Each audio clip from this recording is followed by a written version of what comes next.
Oh, goodness gracious, that light is so bright. Are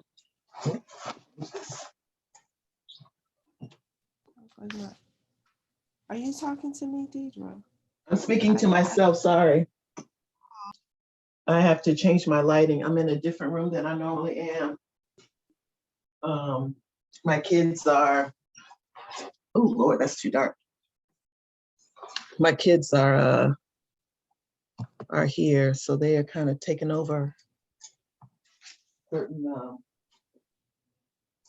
aspects of my setup. Oh, okay. So I'm having to readjust, which I normally don't do for the class. Well, it's completely blurred out, just so you know what I see, which I would imagine we all would see. Yeah, it's supposed to be blurred out. How's this thing working? Huh.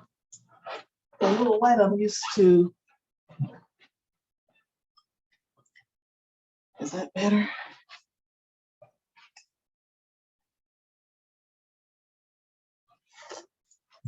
All right. I think that's a little better. I normally have my background on, but I did not have it on today. Here we go. Take out some of that glare, hopefully. Okay. I am literally coming in from work today because I had to work on a day I normally don't work downtown because of some changes in folks' schedules. So I am having to make adjustments based on that.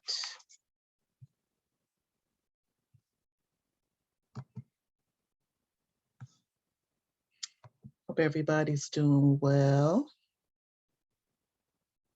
Hey, y'all. Happy New Year, hey. family. Happy New Year. What's happening? Oh, I saw your text message for Tumby, but Nancy been beating me up, child, so I couldn't respond. You are A-okay, my love. Yeah, new mommy blues. New mommy blues. Understood. New mommy blues. I've been similarly assaulted. And one other very experienced mother on the line, Dr. Eliane. She knows the dealio as well. This is your god sister Erica Eliane, Dr. Eliane. Yes, Dr. Eliane, how you doing? You do it a presidential way. Hi. How are you all? You know, we've had better days, but it's going. Mm-hmm. That was a great answer. That's a great answer. It is a great answer. Everyone. Hello. Happy New Year. Happy Hey, New Katie. Happy New Year. Hey. It's mostly the guy cheerings on here today. They done started already. Look. I'm telling you, she already got her little. She's doing her little robot move already.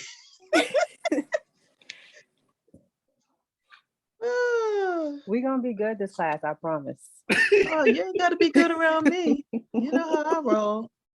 Because I can't promise you I'm gonna be good around you. I'm just gonna be me. And if me is good, then we good. My baby wants to say hi. She's screaming. Hey, Hi. Hey. Hey, Nazi. Okay. Hi. Look, that calmed her right down. Yeah, Never mind. Ham Hock 2022. She knows what the computer means when I'm like talking to it.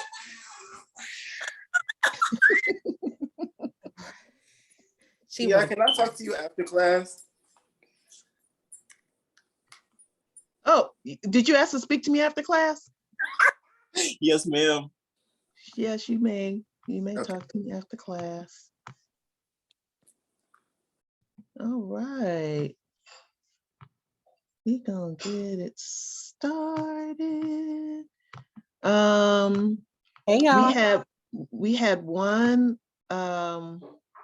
one request to have a class on, and this is not this class, but we had one request to have a class on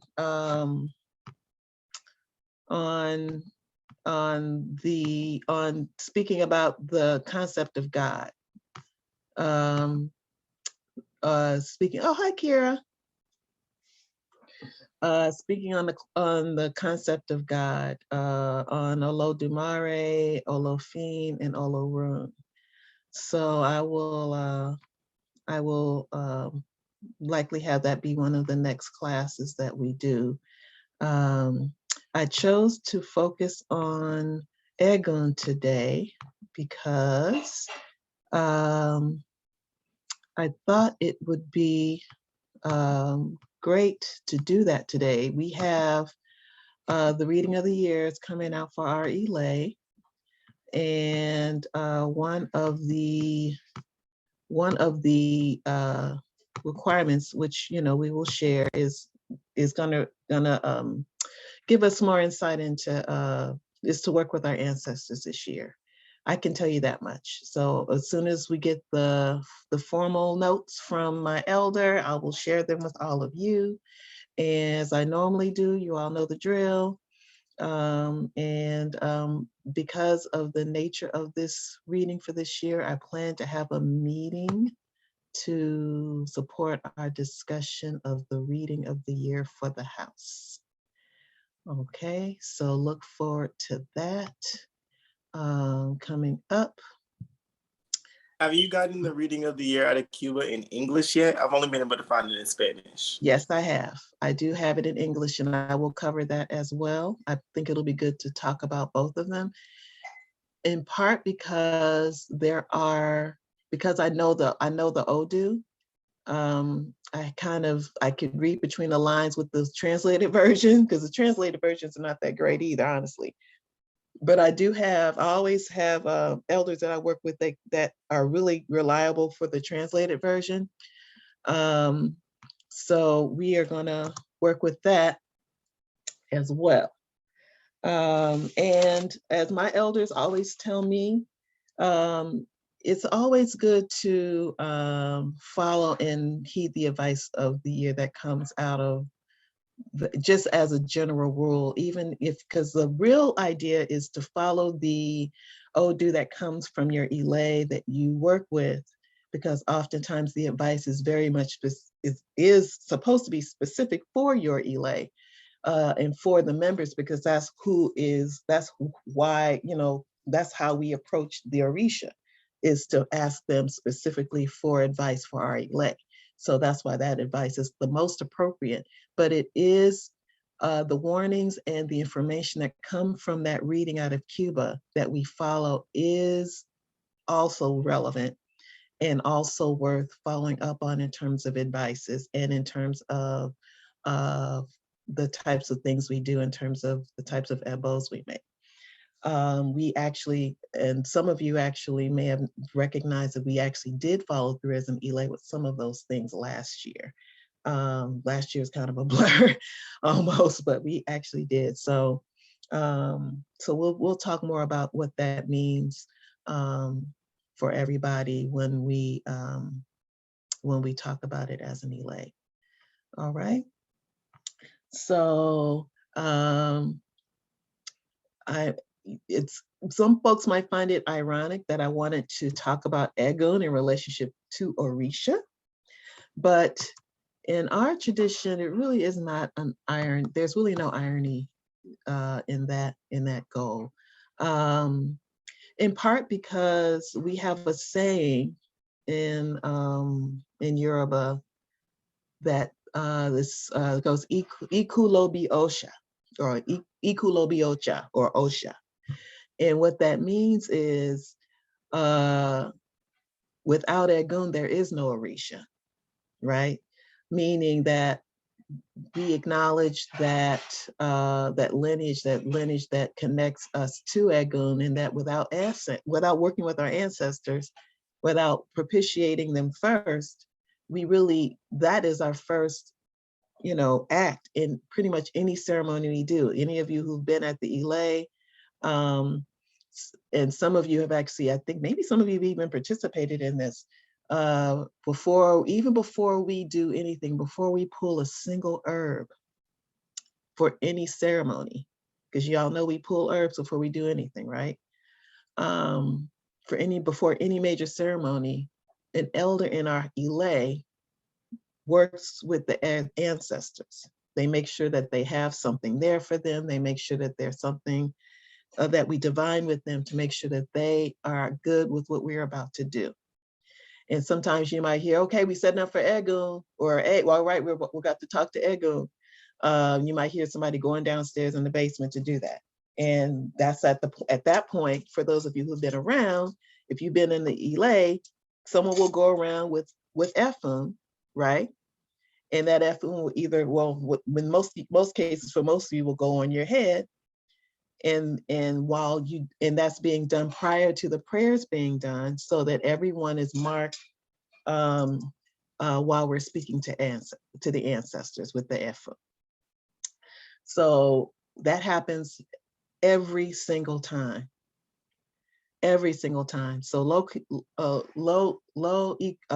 lobiocha refers to that practice and that protocol, that we always understand that without the Egun's approval, without their guidance, without their support, we really cannot have anything move forward in anything we do. So that's why I thought, given where we are with this year, given what we need to do for this year, we definitely should talk about ancestors to open up the year. And some of you may also be familiar with the fact that the group of elders that was formed, that's called Oloshas United, they actually started to have an annual ancestor reverence that they would do every year. And so, and that was not just for our Ile. Folks from all over the city would go to either Afro-Caribe on the north side, or at Alicia's Botanica. Some of you know her, I know, familiar with her, on the west side, and go to her Botanica and set up a place for Egun, and have a priest lead us in prayers, in a prayer service, and everyone from different houses will come together, give offerings for that service, and all items that would be part of what would be considered an Egun ceremony, right? And then we would do the prayer service, and do the prayer service with the Egun stick and all of that. And another example would be the African Arts Festival. Some of you have been to the African Arts Festival. Have you been to the African Arts Festival, Nazzy? She's getting all excited, like, I was there in my dreams. I was there before I came into physical being.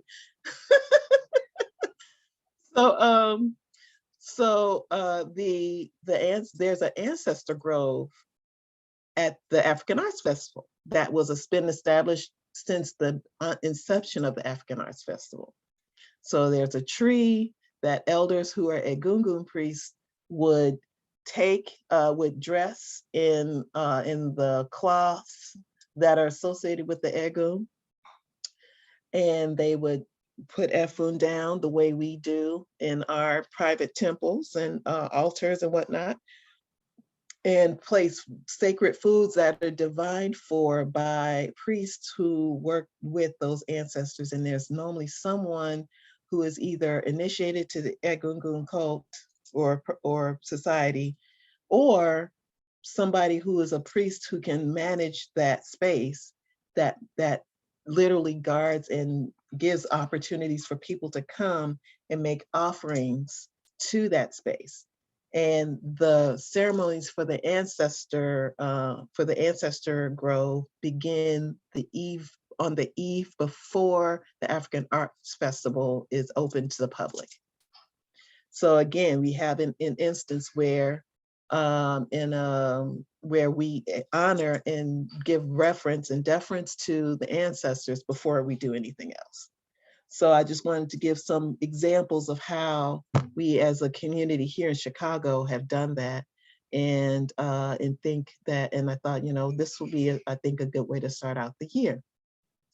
And there are different ways I could have approached this. I could have, again, gone over our lineage, which I've done with you all before. We've had classes where I talk about where our lineage is, where it comes from, going back to Egbado land in Nigeria, and going through Cuba, through the United States, and talking about esteemed elders that have also contributed to our tradition. I've decided to do it a different way this time, because I've done that class, and I likely will do it again, because since we have members who likely haven't, of our ELA, who have not participated in those classes, because I think anyone who's entering an ELA, oh yeah, okay, right, yep, I'm talking about Edith, yep, so we have that way to go. We will do that again, because whatever ELA anyone joins, if you're going to a spiritual house, it's important, if you're with my spiritual house or if you're with another spiritual house, knowing that your elders know their lineage, know who initiated who, which in turn made it possible for that person to be initiated. That is very, very important, because if you don't have an ancestral lineage through your spiritual practice, then you don't know where the origins of those practices come from. So you could be doing anything and call it ritual, because you don't know who the progenitors were that laid the foundation for your practices that you are embodying and that you are carrying on, and that for those of you who are going to be initiated, will carry on to those who study under you. So that's why I always emphasize that is super, super important, always and forever. Again, Iku Lobi Ocha. So today we're going to talk a little bit about who and what Egun is. We're going to talk about how do we work with Egun. I'll focus some on the practical kind of practice aspects of it, but really in terms of, y'all know I always talk about inner alignment in that piece, and I invite you all, of course, to share in that as we normally do. And then in the end, I'm going to share something that some of you may have seen that is a tribute to the ancestors we've lost in our tradition in 2020 and 2021. Okay, that's the class today. So, oh gosh, I did not know I was going to do this, sorry. So who or what is Egun? So one thing that some of you I know who have studied with me now for a while know that there's a very different line between your spiritual court, or those who are just elevated spirits that are in the world, that work with you and that guide you, and your actual ancestors. So your actual ancestors are people in your bloodline. So when we talk about setting up an Egun shrine or Egun altar, we are not talking about setting up for somebody that you thought was really cool and that was really a good person to you and that really liked you and that you really liked them, but they've passed on. That is not part of an Egun altar. An Egun altar is only those people who are a part of your bloodline, or who in some cases, for some of you, you were adopted into their family. Those folks are also ancestors, because those folks have shared a destiny with you that have supported you to have a life that has helped you to evolve to growth and development. So for us, in our lineage, we include adopted ancestors as well.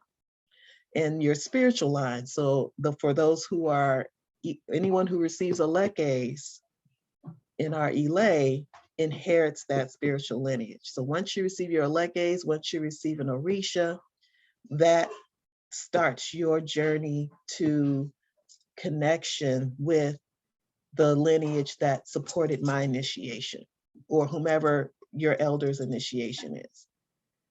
So, so the person who initiated my godmother, or Dun Ibaye, is my grandfather in Ocha, and is now, for somebody who receives a lekes from me, their great grandfather in Ocha. So you literally have, that's when people receive their lekes. Some of you know there's a whole process with that connects you with that. And that's the reason why, because they are actually your egu. And that's why we're actually considering everyone who goes through that process to be a part of a family. And then we treat each other that way. So our ancestors for us are very clear. If you want to honor somebody who you've admired, who you've loved, if you want to honor Bell Hooks because she was important to you, or you want to honor Maladoma, who passed away, Ibaye, there's another process through which you honor them, not the ancestor altar. So it's our lineage, as I mentioned. And also for us, when we set up a space for our ancestors, we're literally setting up a sacred space that also connects us in terms of our divine representation of our family in heaven. We have a saying, and actually it's a saying in Black traditions, inside the Yoruba and Lukumi tradition and outside. And that is that our ancestors have the ear of the Creator. We actually believe that. We believe that ancestors can, on our part with them, can actually petition the divine on our behalf. So they're literally our divine representation of our family in heaven. So more than just being somebody who's watching over us, which is one aspect of it, right? We say that our ancestors are watching over us, but we also say that not only are they watching over us, but they are part of a divine connection that connects us to God. Because and for some people who are in other traditions outside of African-based traditions, some people consider ancestor worship to be, and I've heard this from people in ministry and some certain sects of Christian theology. And Dr. Elian, if you have any insights on this, please feel free to share. That ancestor worship for some folks within Christian faith is considered to be outside of God, or outside, or work of something that is other than godly, because it's considered to be some worshiping something other than God. But for us, part of understanding and connecting to God is connecting with our ancestors. It's not separate from it. And we don't consider them to be like this separate entity that is on their own, outside of this connection with what we consider God in the form of the container of all possibilities, the container, the one that sets for all of us the rules of engagement to create and maintain society, and the owner of the heavens, right? So those are the three kind of aspects of God that we primarily focus on. So we feel that the ancestors, when they depart from us, with our work to support their elevation, means that they have elevation that can support our ability to have a direct line to that divinity, the divinity that contains all divinity. So ancestors are very important to us in that regard. Okay, so that's why I've said to some of you, I know that it's the first line of defense. Ancestors are they're immediately close to us, right? They know us. Even if they're 5 generations from us, 6 generations from us, they are because they're our divine representation of our family in heaven, they're our first line of defense with God, in a sense, right? when we want to beseech God, you know, around a topic, not to say that we can't speak to God, of course we can. We can always speak to God, but we also have our ancestors who are very close to that energy and can work on our behalf to support us. Some of us have great stories about ancestors that have interceded on our behalf, right? Sometimes if you're going through life and you're experiencing things in life, and maybe you said a prayer to an ancestor, maybe you said something in your mind, in your heart, saying, man, my dear, if you could just help us out. We are going through this situation, that situation.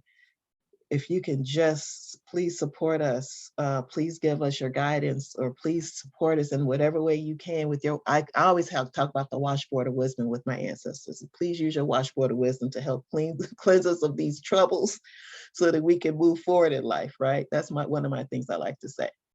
But whatever you come up with, it's your relationship with your ancestors, right? That's why it's really important that we really have our own brand of connection with them, because they are uniquely qualified to have their position with us in relationship to the divine. So what we do with them is very nuanced for ourselves and our family. And I can tell y'all, I was going through something for a long time. And I had a family member who was having a long, protracted problem with something that they just weren't moving on. It was affecting everyone else around them. And I said, this person, you know, I know that they don't believe in this tradition, but they believe in Mama so-and-so. They believe in her being a person that they love. So I'm gonna talk to her for them. And I did. And I asked their permission first. I said, you know, I really want to, if I can, you know, I really want to do this. I know you don't believe in this Orisha stuff, but I really want to, may I speak? Please, but you know, petition our ancestors on your behalf. And they said, yeah, go ahead. And they didn't pay any attention to it. They were like, whatever, you know, you into that crazy stuff, whatever. Let me tell y'all,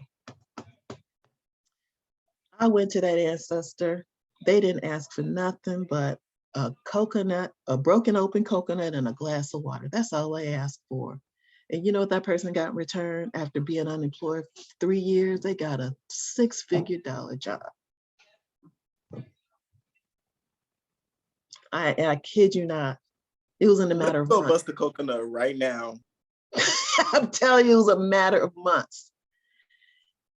It was like, and then when I looked around, I was like, that's what that, and they had applied, they had applications going here, there, everywhere.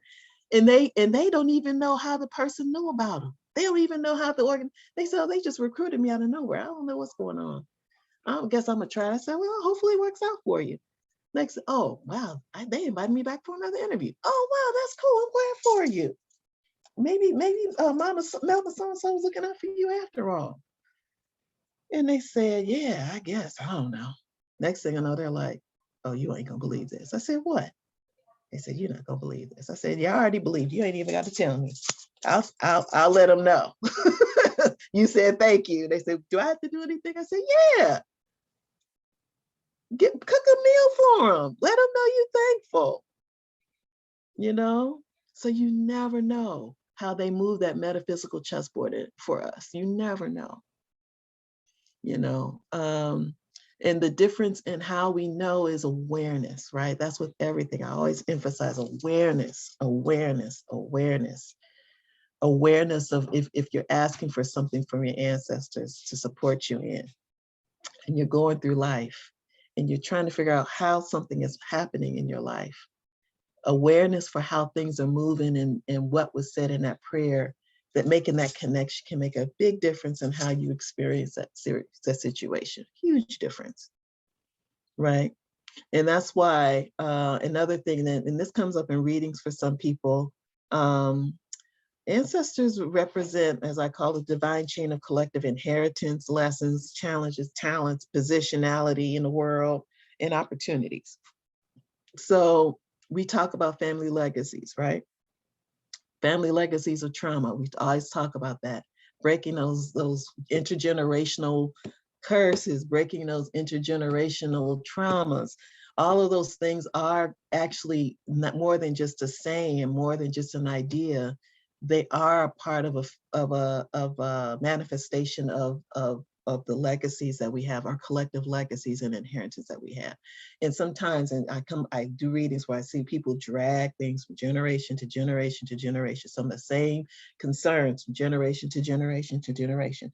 Or you can also have like a long legacy of people who are entrepreneurs, or a long legacy of people who are great artists, or a long legacy of people who had gift of sight or insight, spiritual insight, a long gift of people who had healing abilities. You have all these different ways that they have, that they're part of this divine chain that supports us in terms of our knowledge of who we are, at least in some aspects, right?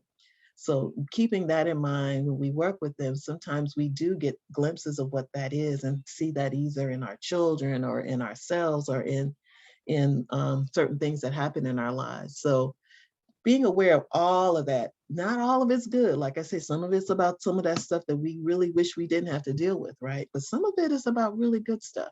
So getting to know our ancestors gives us insights into our prisms of ourselves, prisms of how our families have been, and gives us opportunities for change and growth that are important. Because some of the things that we carry that are bad, of course, they don't want us to carry, right? They want us to make changes. So y'all remember, some of y'all might be able to dig back into your cobweb of memory and dig up some of the ideas from Tobe Corial's book, Path on the Soul. What was the name? Oh gosh, Path on the Soul to Orisha. Oh my! Finding Soul on the Path to Orisha. Thank you. Finding Soul on the Path. I was missing that word. Finding Soul on the Path to Orisha. We've recommended that book for everyone to read. For those of you who may remember, because I know everyone who's read it has said it's an excellent book, and many of you have given me really great feedback around it.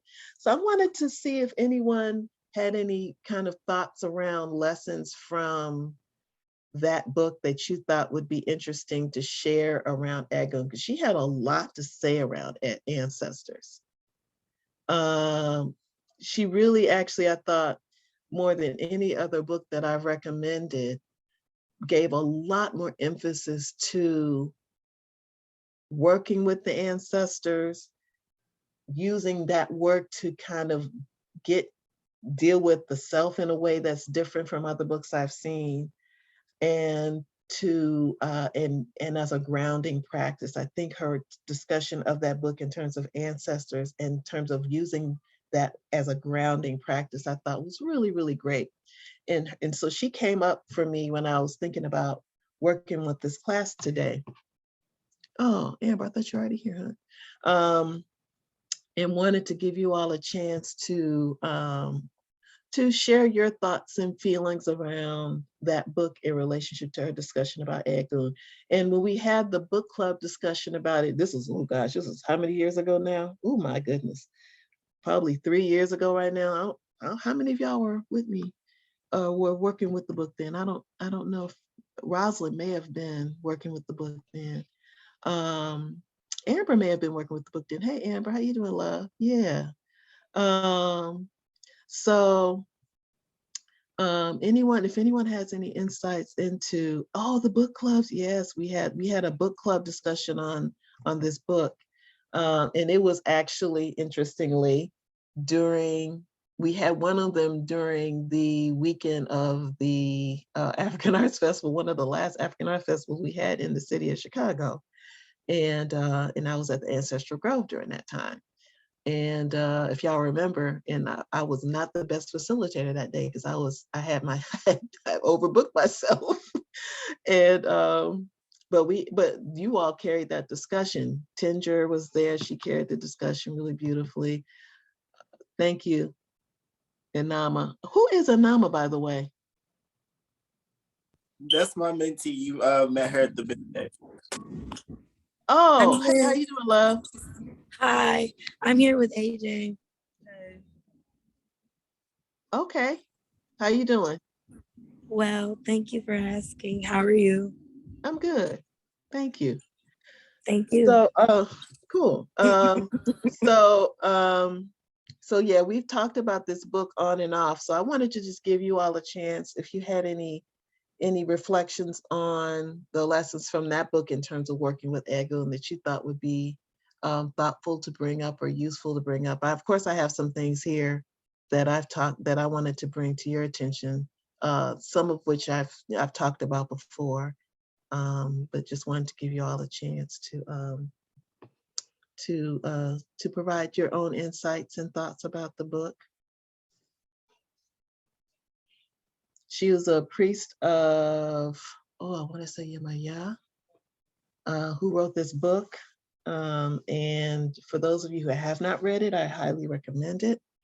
It's a great introduction into this practice from the perspective of a person getting into the practice, in terms of being in an ELA, confronting issues within themselves and within their ideas of what the practice is, and coming to terms with that and moving forward in that path in a way that I thought was really realistic, really grounding, and really, I think, akin to experiences that I had all those many years ago when I first got into the practice. That's why I would highly recommend it. Any thoughts or insights? If there are none, that's okay. I'm not going to give away any answers for nobody. I just want to give y'all a chance to, I'm not here to tell you the right answers that y'all didn't say or nothing. I'm literally wanting your insights and your thoughts on the book. If I remember correctly, because it's been like over a year or two, I believe like she talked about like the primary importance was the relationship with the ancestors above everything else. And that if you didn't have like a strong relationship with your ancestors, the other work, I don't want to say it wasn't as important, but it was the primary relationship that you should start with and begin with is the work with the ancestors, if I remember what she said correctly. Mm-hmm. Yeah, she did. And that's why she spent, I think, like two chapters literally on just that. And she talked about it from the perspective of her own experience with her own work with her own ancestors. So she talked about what things she did, little practical things she did that I've reemphasized with you all about how she really connected with them and how that connection really, for her, opened up a lot of opportunities for growth that she believed she would not otherwise have. So that's one lesson, right? That work with the ancestors is really foundational work. Really foundational work. Mm-hmm. Tiara, you can go ahead. For me, I feel like she put it very easy to digest on how to approach the whole creation of your ancestor altar. And there was one, I have the whole chapter like highlighted. It's a good chapter. It is. Well, I got the whole book highlighted, so. But there's one paragraph that I highlighted that I think like stood out to me a lot, because personally, I really didn't have much experience with connecting with my ancestors until about last year when I was pregnant. And I didn't know how to approach that. And so there's this one part that she says, sometimes, however, a person's bloodline is so tangled, occupied by spirits who are distressed and out of balance, that elevating those spirits requires more than simply keeping a shrine. In fact, under those circumstances, approaching the Egun directly would be detrimental to the practitioner's well-being. And I think that was like something that stood out profoundly to me, because I had such a deep desire to connect with my ancestors, but I really didn't know how to do it the right way. And when I did do those things, it actually caused a little bit of like, shuffling up of energy in my current space when I was living with my mom. And I learned that it's very important when in situations like that to have someone like an elder who can help you be able to maneuver that energy. And you definitely came in a great help at the time, because I was just in good intentions trying to, do what I felt I felt led for my spirit, but there was way more work that I had no idea was needed. And so the chapter, it just led me to really be able to digest more about how to approach my going properly and what to do in the instance where, all right. Yeah, sorry, my brain. But yeah, that's what I was trying to say. Baby got me a little frazzle dazzle. Okay. All righty. So yes, so she did discuss that. She did talk about issues with some family members who may have difficulty with being as supportive and available to the person as they need to be. And there are, and I may have even talked to you about that, there are ways you can work with those energies so that they can be more elevated. There's literally practical things you can do for that energy in setting your intentions and working with them that can help with that. And she talks about some of those too. I believe she talks about those. And it is important to recognize that. It is important to recognize, even sometimes it can be revealed in readings if there was a problem with an ancestor who may have something that was unresolved in their life. That happened with my goddaughter, who some of you met, who's a Yawo now. She was initiated to Yamaja earlier this year, or last year actually. She was initiated last year. There are times when your ancestors have things that are unresolved and they need our help to resolve them, right? And so that's when especially when you need an elder to help you with that, and help you with guiding that process so that they can help you, so that you can know how to kind of change things around so that they can be supported as well as a support to you. So that's important to keep in mind. All righty. I'll take those two lessons. And if anyone else has anything to add, feel free to add it whenever you'd like. So yeah, so that's something I've always said. You all have heard me say it a million gazillion times. Keep it simple, right? Keep it simple. We don't need to bring a lot of different artifacts and things. Pictures, yes, we can definitely bring pictures. But you have to be really clear that you are the conduit to your family. So you are literally a living embodiment of what they want to be a part of and that they feel connected to. So we don't need to dress up the altar with a lot of different things that are supposed to represent all these different things. It's easier, especially if you're really looking to connect with them yourself, it's really easier to keep the energy kind of clear so that when you do connect with them, you'll know exactly what it is you're getting. If you're getting a lot of kind of disturbed energy, sometimes you have to look at what am I putting on my altar? Am I putting a lot of stuff? Am I putting stuff that's already been consecrated to something else on my altar because it looked cool and I thought it'd be cool on my ancestor? You got to be careful with all that kind of stuff, right? I always tell people, glass of water, candle, pictures, flowers. You can work miracles with that. You can work beautifully with that. It's keeping it that way is really, really great. And just focusing on the relationship with them. I keep a Bible. I keep my mother's Bible with mine. That's one of the few things I keep in addition to pictures and water and flowers. And, when I give them food. That's basically it. If I'm working with something that I let them know that I wanted to work with, like if I have a family legacy of working with certain things, I may say that I'm working with this. I want to show you guys what I'm working with, like tinctures and stuff like that, because I've come from a long line of family members that do that kind of stuff. Yes, Dress. Sorry, I was struggling trying to get to the unmute. I just had a quick question around, because I'm looking at this book again, and Haven't looked at some other things, but also heard kind of different descriptions. Is there any particular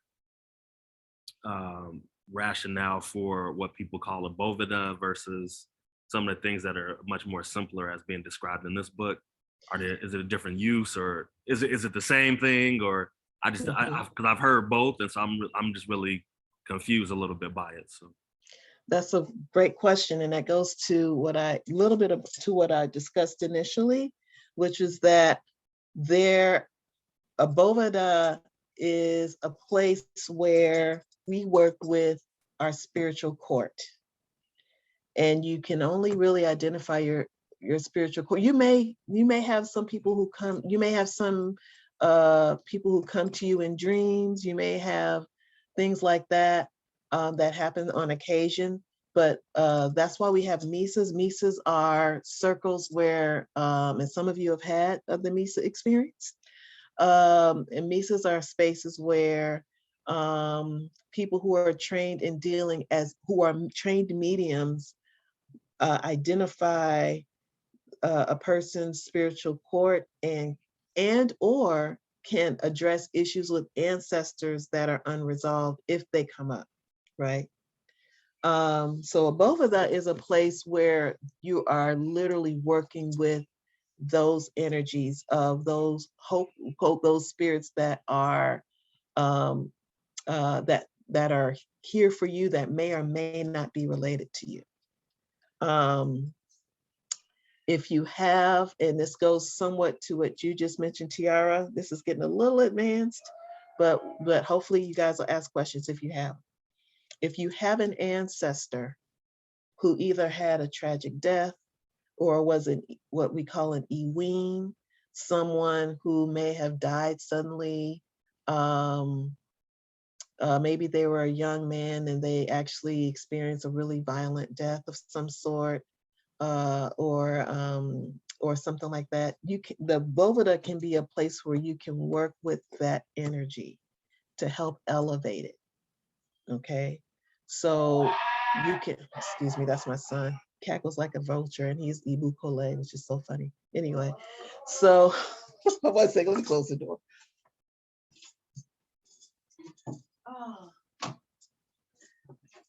So the bovida is a place where you literally pay attention to and work with energies of spirits.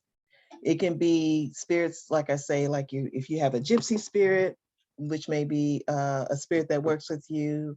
If you have a guiding spirit, or which is a person who's elevated spiritually, but not your relative, who really helps you in life, and they've assigned themselves to support you in your life for reasons, who knows? Maybe your head chose that spirit, maybe your Ori chose that spirit, but that spirit is a spirit that helps you to kind of navigate life, move more smoothly. They may be that voice in your ear that gives you understanding that you otherwise wouldn't have. But you can also have spirits that are obsessive, right? Spirits that cling to you because you've had a trauma in your life, and they maybe share that trauma, and they cling to you, not because they can help you, but because they recognize that energy in you, in themselves, and they're not really helpful. That's something that can be addressed in a bovida. If you have an abiku, or a child who died early, and it could be a child in the family that did not make it to full term, and only came for a few days and then went back to Orun, went back to heaven, that can be addressed in a bovida. If you have an ancestor who, for unfortunate reasons, took their own life, you can work with that ancestor at a bovida. Give them light, give them light, give them prayers that are elevating prayers. You can do a lot of that type of stuff at a bovida with somebody who's trained that can help you with that, right? With how to work with that energy. If you have Creole spirits, if you have Indian spirits, like I have both that work with me, right? You can work with them at your Boveda. You can give them liquor there. You can give them tobacco. You can give them flowers. You can have perfumes on your Boveda. But this is all over time as you develop, right? And you can work with those things. You do cleanings of yourself at your Boveda and leave it there and let your spirits kind of remove things from you. You can do all those things at a Boveda, right? But that is not the place where you worship your ancestors. It's okay. So that's what that's for. Now, if you have ancestors who have had those tragic occurrences, one thing you can do, I'm gonna tell you on one thing you can do. You can take a picture of theirs, if you have it, and you can place it at a place lower than the rest of your altar or lower than the other pictures. So say you have everything on a shelf. You can put your ancestor who is either struggling or not at evolved. This is kind of an answer to Tiara's question that she mentioned about some are not ready to help you. You gotta know that, right? Like if an ancestor comes up in a reading that had a tragic death or had a tragic ending or had something that was unresolved that's making them angered or dismayed or not fully there, you can take their picture and put them at a lower, like a little stool or something like that with a candle, pray for their elevation. And also, if you know what the concern is that they're concerned about, and it's something that can be resolved, work to your best to resolve it. If they ask for something to happen in the family, for the family to be better connected or unified or whatever, do your best to make that happen if you can. And there are ways you can do that, that without, drawing attention to your plans and all that stuff. Anyway, so you can do that. You can put them there. You can put a light there, a candle there, and pray for their elevation. You can leave offerings for them there. Pray for their elevation. Offering could be simple. It can be something that you ate. It can be a cup of coffee. It can be a glass of water. It can be, all those things. And then sometimes, again, this is a little advanced, but sometimes they can let you know when they're evolving. So they can let you know you can see if they come to you in a dream or something like that, and maybe they're surrounded by light, or they're able to talk to you, or they're able to engage you, then you can make them another step higher. Make them another step higher until they're able to join the rest of your ancestors on the shrine properly. Okay, that's the one simple thing you can do that pretty much anybody can do. You just have to be careful with making sure that you take your time with it and make sure you're consistent with what you're doing. If you just put them on the lower stool and just leave them there and forget about them, then you might as well have not even done it, right? So if you start something with your ancestors, follow through. If you're going to start a practice where you're actually working with the energy like that, follow through and make it a whole thing. So be attentive to that energy, not possessive and not, fanatical about it, but attentive, so that it actually works and it actually matters. And you can talk to your other ancestors and say, I'm working to bring more light and elevation to this ancestor. You can ask for their help. And sometimes you can see changes in how that ancestor responds to you, to the point where you can either see them around more light around them, or which shows them walking more towards the light of where things are not as dark, quote unquote, because we have different kinds of heavens. We don't believe in a hell, but we believe there are different kinds of heavens. So I know Erica's gonna be blowing me up with a whole bunch of questions. Erica, I hope you ask me some questions while we doing this. I'm feeling everything. Okay. I am tracking with you. You are tracking with me. Okay. Yes. You know I said that. Yeah, no, but yes. You track it. Okay. I'm All right. I'm all there. Okay, you all there. Because I know we've been working together for a while now. So I know you know a lot of what I'm talking about. Okay. Mm-hmm. So yeah, so that's little things you can do. But like I said, whatever you start, finish. If you say, I want to get something that belonged to an ancestor of mine, because like a Bible or something like that, follow through. If it comes in your mind and you want to do it, follow through. You never know what might happen. You might think something that you couldn't do or couldn't have is unattainable. And if you just follow through on your end, they'll follow through on theirs. So it's little things like that. Keep giving yourself giving yourself the space for faith in that working relationship. You know, we talk about faith in this kind of grandiose way sometimes, but faith can be a very practical tool, right?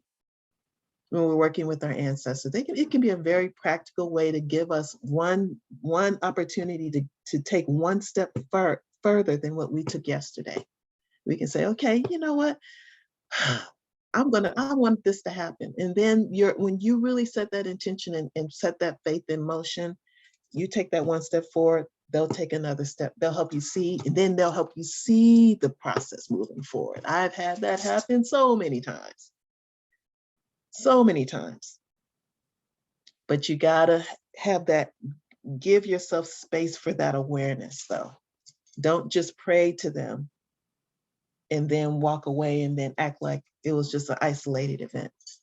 Integrate that experience into your life experience so that you see it manifest in terms of the lessons that you're meant to have. Because it may not come out the way you wanted it to in the sense of you asked for this, quote unquote, support, but the support is showing up this way. But if you use your awareness and your flexible intelligence, you'll see the connection and it'll matter to you and it'll matter to how they're working with you. And that's when you start to feel that connection and communication actually happening.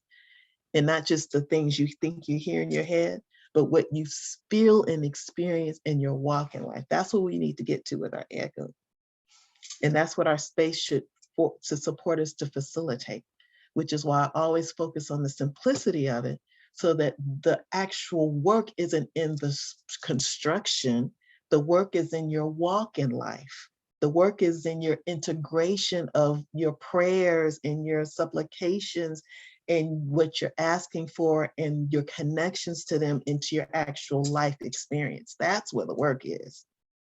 If you're not doing that, then you can build all the sandcastles on your ego ancestor you want to, and it'll just be pretty sandcastles up there. You know? So that's where we got to get to something a little more than that. Okay, this one for me, it took me a while when I was first beginning to understand this. And I think y'all, I've been working with all of y'all for a while now, so I think y'all get this, but I always kind of like to include it. Shed expectations of performing. They're not strangers to you. They know you.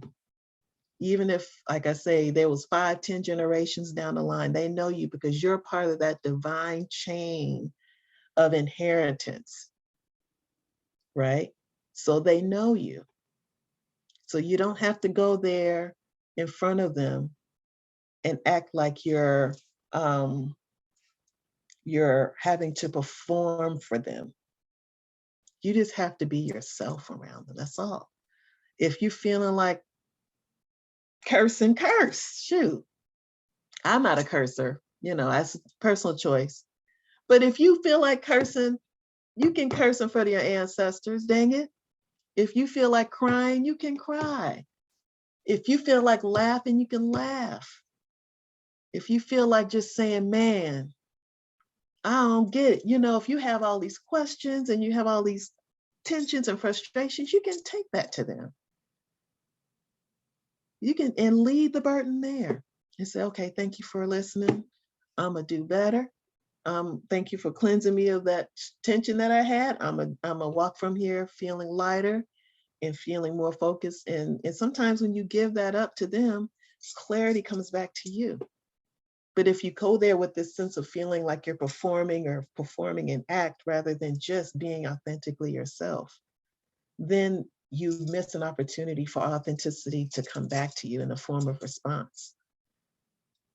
Like sometimes when I open my mom's Bible and I'll ask her for a word, or ask all of them for a word from the Bible, I really sit and talk to them about what I'm experiencing. I really sit there and say, that's interesting that this word came up in this Bible, because I'm wondering if this is connected to this. And then I'll start to talk about it, and then I'll feel like, yep, this is what's happening. And then I'll have an insight, and I'll go, okay, I think my marching orders from this here space and from this here verse in Psalms or Job or whatever is to learn this lesson. And I'm telling you, man, at some of my lowest points in my life, I have asked for a word and I've gotten some of the most profound responses. Not to say everybody needs to put a Bible on their altar. I'm not saying that, because that's my medium to work with them. Because I happen to have my mother's Bible. So to me, it's really not even a question of what the connection was. But man, let me tell you, sometimes one of the verses came up about faith. And I had to, and it was one of those really humbling moments where I thought, of course I practice faith. But then I really had to question, well, how am I practicing faith right now? Really, what am I doing? What am I actually doing? And so it was a really profound moment that happened for me in that Bible verse. And so find that thing that that space, make that space and time. When you go before them, make sure you have time. Make sure you make the time. If you have to catch your show, like I would never do it 5 minutes before 8 o'clock on Tuesday, because that's when This Is Us comes back on, and this is the final season. So I know I'm gonna make sure I schedule it at least at 7 o'clock. Because I'll have an hour to spend with my ancestors before This Is Us comes up. Right? So it's just those practical things. If you go in there and you're like, oh, let me just do this real quick. Don't do that. Okay. That's what I just said, right? Be willing to slow down. Slow down is not just about taking that time to make sure you make time for your ancestors so that you're not rushing, especially for those of you who are going to study divination pretty soon and learning how to divine with Obi, with coconuts. You can't rush that, right? You can't rush that process. But also being willing to slow down in terms of how you absorb your process with them, so that you can actually slow your mind down, slow it down so that you incorporate some ideas around what you all talk to them about and what you ask them about and what you shared with them, so that when you take in information that's in your worldly experience, you can see the connections between how you work with the ancestors and what you're experiencing. So part of that is just making the time to really kind of give yourself a chance to be at a different pace with how you take in the stimuli from the world around you, so that you can see and connect with your ancestors in a meaningful way. Okay, well, this is an obvious one, right? If you have family traditions that are, in terms of cooking traditions, if there used to be a family reunion every other year and no one's done it in a while, if the elders used to meet in your family and they stopped meeting, try to see if you can, figure out a way to do something so that they can meet again, if that's something you're moved by, if your ancestors want more unity in the family, if they ask for that, right? Find those things out. If your family came from a certain region of a place, find out what those traditions were and see how you can maybe learn a little something to incorporate it in terms of what maybe something you cook or something or something you sing. If you sing gospel songs to your ancestors, I've been known to sing a few to mine. If you didn't come from a church tradition, maybe if you know your ancestors come from a certain community or area and you know certain things were saying and done a certain way in that area, just incorporate that. Even if you play in a song and you can't sing it, if you play a song on your phone and hum along with your ancestors, figure out those things for yourself. And it doesn't have to be a big gesture, just an intention around that, I think is what's meant to be emphasized. And finally, for those of you who've been working on it and those of you who are either receiving your Alekes or planning to receive them, learning your Mojaba, you can literally start your work with your ancestors before you give them something, before you, petition them and talk to them. You can start with a libation, Omi Tutu, Ona Tutu, Ile Tutu, Ashe Tutu, Tutu Laroye, Tutu Ariku Babawa. And you can say your quick Mojaba that you've been learning and let that be the basis of how you open up and speak to them. Okay? This is another place where you can start to learn and incorporate your Mojaba. Okay, are there any questions so far? Beyond the ones that have already been asked? I hope I didn't miss any hands or anything. Everybody good? All right, all right, all Actually, right. I have a quick question. Sorry, Auntie? Sure. Oh, I'll So wait for my. okay. Okay. I know you said like for our ancestors shrines, like pictures and stuff. So I have the ashes of my grandmother and my great grandmother. Is it okay if I have those on the ancestor shrine, or should I like give them their own space? That's interesting. So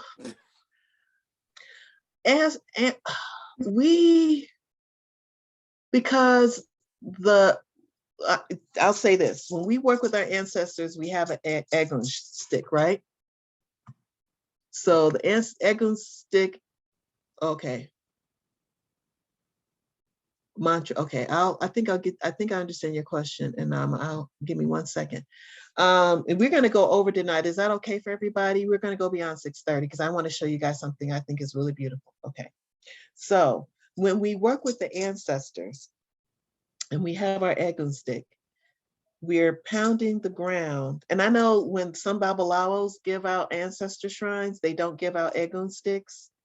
So in our lineage, we do have an Egun stick or ancestor stick, and we use that as a way to strike the ground. And when we're striking the ground, we're acknowledging where they come from, where they're buried. And we're acknowledging their place physically and really kind of waking up that space and agitating that space to talk to them. So for us, having ashes on an ancestor shrine, for us, it's like you're keeping them from their final resting place in a way.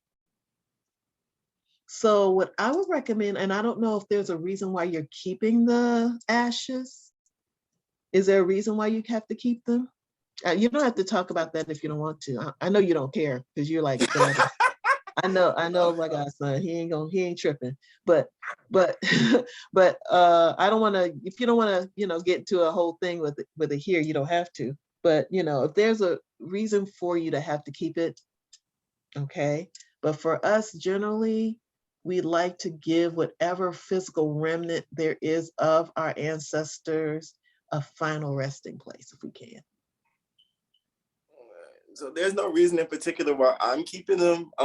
When I was taking care of my grandmother in Detroit, that kind of just like felt like the natural thing to do because she had her mom's ashes, even though they were like in the storage in the basement somewhere.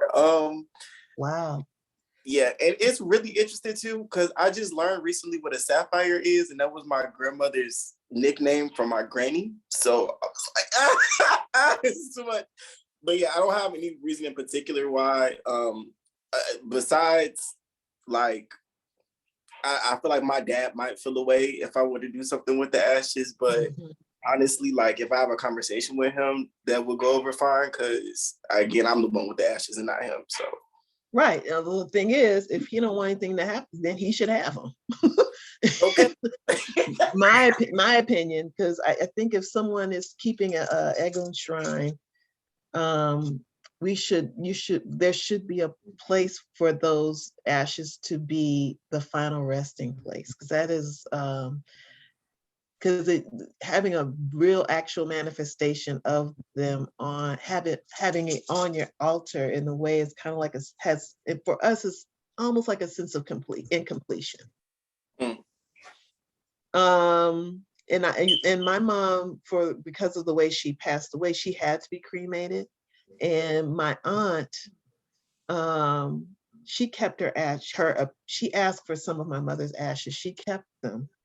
And at one point, she asked me to take them. And so the first thing I did, the first chance I got, was to go to a place and make sure that that place was the right place, and to put those where they needed to be, because I felt like my mom had died very tragically. Some of you know the story, and so for me, because there was so much going on with that, and that's not the case with your grandparents, I really felt more of a compelled reason to bring some closure to that part of her life and not hold on to it. You're right, because she needed elevation badly. Right. So you make the decision you need to make with and for your family, but from our vantage point, it is better to not hold on to those ashes, because for us, we have whole ceremonies around the funerary rites of people at the end of their lives, particularly for priests, that deals with closure in every aspect of what that means. And so if you're holding on to a piece of something of someone that once lived, then that is holding on to something that should be released for us. That makes a lot of sense. Okay, so for the time being, while I figured that out, should I like maybe take them off of the altar until? You could at least, I would just do your knock. I'm gonna do and let me communicate with them your intentions. Okay. Because I know you have limited space, so just communicate your intentions to bring closure to that, and to support your ancestor that way. Okay. Yeah. All right. So Edith, was it you that had a question? Yeah, I wrote it down. It was just if there were any other books that you would recommend for that focuses on ancestral worship, Anifa?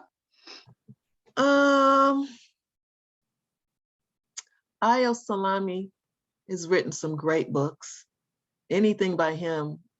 He's written books on Egbe. He's written books on, I believe he's wrote books on Ego and Ibaye. He's no longer with us.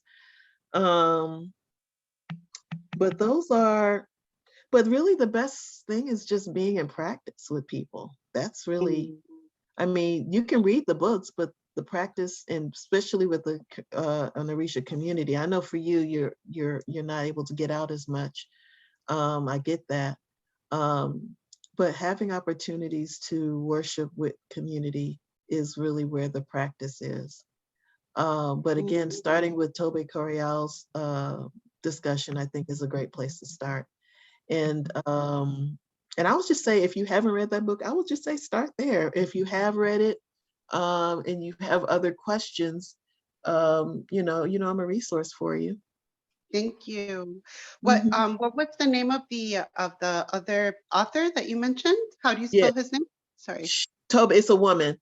Actually, someone put it in the chat. And I'm gonna put it in the chat. Finding the Soul on the Path to Orisha. Did you see it? No. Oh, was that the name? The name you just mentioned right now? Is that the same writer? Yes. That you said that they've written about the Egbe as well? Oh, Ayo Salami. Okay. So the I probably had too many A's, but get it. Okay. Thank you. What were you saying, love? Thank you. We're so this conversation, like you mentioning the book club, we used to have a book club with the Yoruba women's group, and I'm motivated to start it up again. So I'm gonna put together a list and hopefully we can start again. Mhm. So thank you. All righty. Well, okay. That's cool. I put too many A's, but it's Ayo Salami. Okay, thank you, Iya. Yeah, it's hard to get his books though, I have to say. It's not easy to get his books, so hopefully you can find them. Some of his books are out there, but you might have to look at some alternative sources, PDFs and whatnot. Okay, so any other questions before we move on to the next thing? Katie I is, think I was have a like, question. Okay. I have been struggling with figuring out how I want to ask questions, but I know I have it. When dealing with your Agun and like going through like ceremonies and stuff, do they know like what is that connection, if any, if there's any correlation with how they may receive it or support or be confused? But like, do they know? Like, are they aware? you mean the ancestors? Yeah. Yeah. So we divine with them. Oh, okay. That's the mechanism for, and we do invocation. Invocation actually is the way we call the energy into the space, right? That's why we say our libation. That's why we say the Mojiba. And that's why when we sing those songs refer to, and I'll share a couple. I'm going to share one of the opening songs for the Ordo for Egun. But the whole invocation process is what brings the ancestors into focus for us and with us. Okay. Thank you. Yes, that, and then we ask them after we do all of that, we introduce divining as a way to also be a part of that.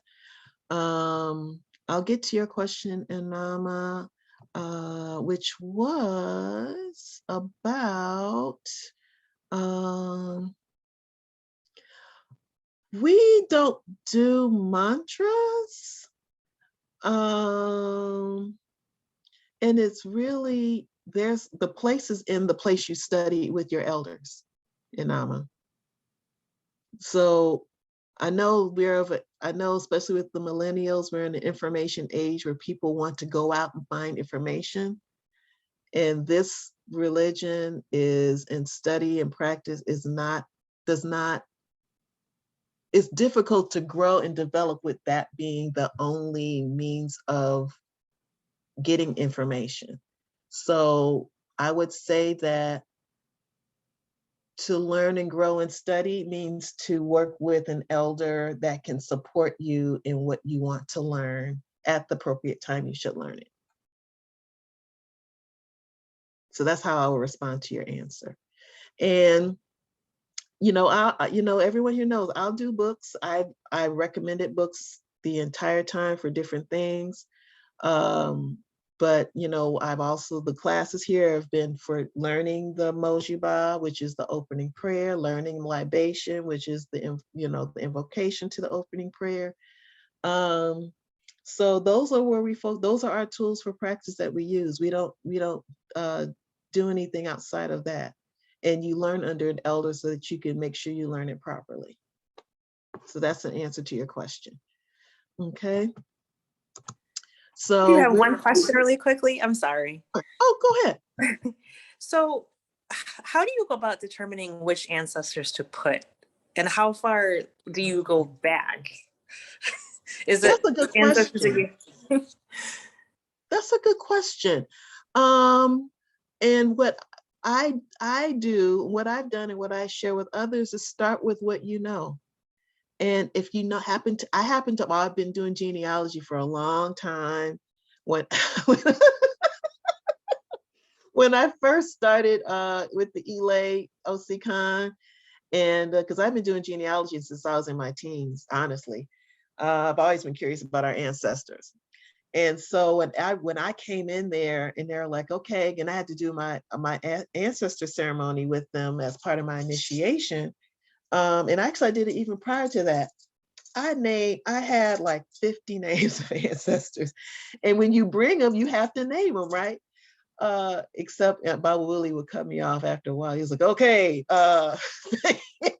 And the spirit, especially the people who are spiritists, they were like, yo, folks came up in there like lit up, you know, like girlfriend, you know, you can't be naming all your answers. So from now on, there's this whole thing with me that people say, whenever I have a ceremony to do, they cannot let me name more than 5 ancestors because they say mine be coming up in there like, what, you know? So just start with what you know and grow your relationship from there. And what I found is that the ones that want to be named and want to be known will make you know. I've experienced it. There are some who I had no idea about that were, particularly on my dad's side, that I had no clue about. Because I'd done a lot of work on my mother's side, particularly her paternal side, and some work on her father's side. I mean, some work on her mother's side, which is a very interesting journey I've taken. And I've gone back pretty far, well into slavery, like 3 generations into slavery on my, actually more than 3, like 5 generations back to the trunk on my dad's side, back to the Nago woman who first came to Louisiana from Nagoland. Delphine was her name. So I've gone back that far. But I didn't know who she was when I started out, but all of my paths to who I met in a family, to what I've experienced, led me, because she wanted to be found. And there was certain information about her in her life that, in learning about her now, let me know that's why she wanted to be found, because she likely is someone in our family that practiced, because she's a Yoruba woman.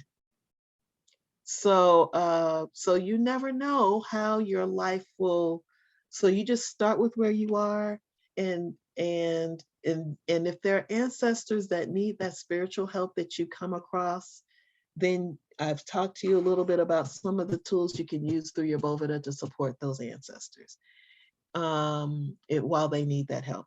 But even when you work with them on your Egonos altar, make sure that you give them light if they need it. Make sure you give them, prayers if they need it. And the prayers are simple. It's no constructed prayer. The prayer is, I'm praying for your elevation. That's the prayer. I'm praying for your elevation. You can name their name. I'm praying for your elevation. I'm praying to all of my ancestors for your elevation so that you find light and you find peace. It's very simple. Very simple. I hope that answered your question, Amber.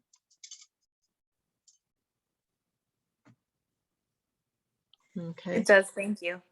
All right. So this is the opening prayer to Egun, to Oro, what we call Oro Egun. Oro basically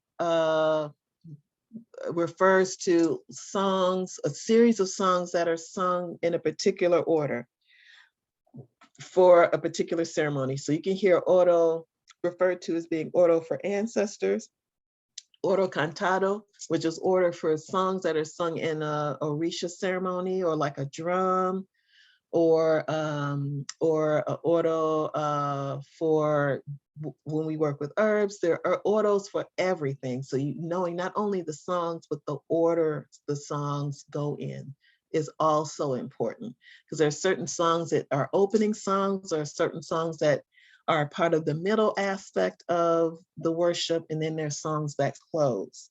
And if you don't know the order, you won't know how to work with those. The same as when we talk about stanzas for Odu, which are what we use for readings, right? If you're a Babalawo or if you're an Olorisha, there are aspects of what we call Eshe Ifa or Eshe Dilogun, where you talk about what goes in order in terms of how you speak about a sacred story. So there's order to all of this process, and that's why training is so important, so that we know the order and continue the lineage of what we're taught about that order, right? So This is the first song that you hear when we sing songs to Agun in the lineage that I come from.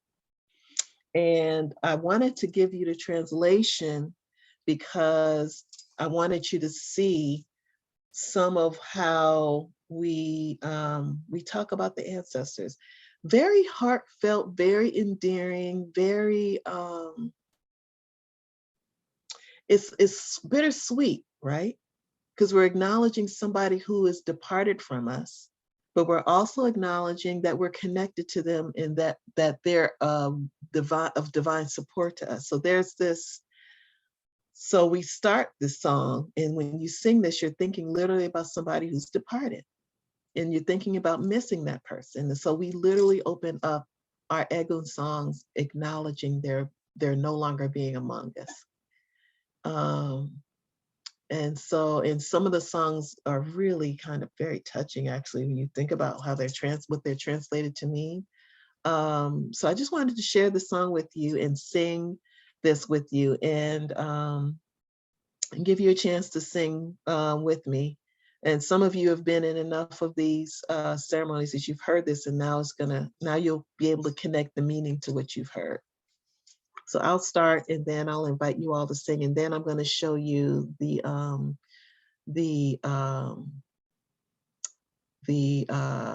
memorial for all the priests across different traditions that have passed away, that were honored this past year.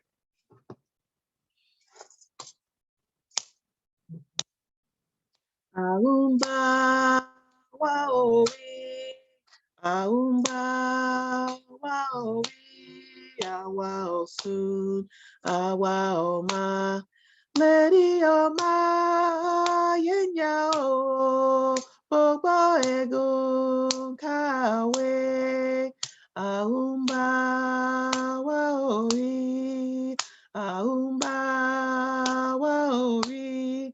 Awa osun, awa oma, lady oma, yenya o, bobo egun kawe. So I put name there because when we're singing to our ancestors, you can say, awa osun, awa oma, lady oma, yenya o. Queen of Akawe, or that's one of my ancestors, or Mama